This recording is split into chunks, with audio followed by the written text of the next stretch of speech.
Banking সেক্টরের বেশ কয়টা অধ্যাদেশ আমরা কতগুলো নীতিগতভাবে কতগুলো চূড়ান্ত অনুমোদন দিয়েছি।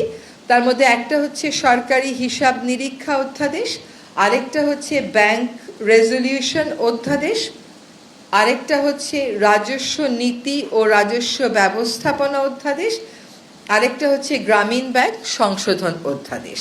এই অধ্যাদেশগুলো নিয়ে আলোচনার সময় আমাদের মধ্যে এই সিদ্ধান্ত গৃহীত হয়েছে যে ফিনান্সিয়াল ক্রাইম বা অর্থনৈতিক ক্রাইম যে গোষ্ঠীগুলো করেছেন তাদের বিচার প্রক্রিয়াটা শুরু করার জন্য একটা কমিটি গঠন করা হচ্ছে। তদন্ত এবং বিচার প্রক্রিয়া শুরু করার জন্য একটা কমিটি গঠন করা হচ্ছে। প্রাথমিক কাজগুলো হয়েছে, এখন ফিনান্সিয়াল ক্রাইমে যারা জড়িত ছিলেন তাদের ব্যাপারে আমরা তদন্তটা শুরু করার জন্য একটা আলাদা কমিটি গঠন করেছি।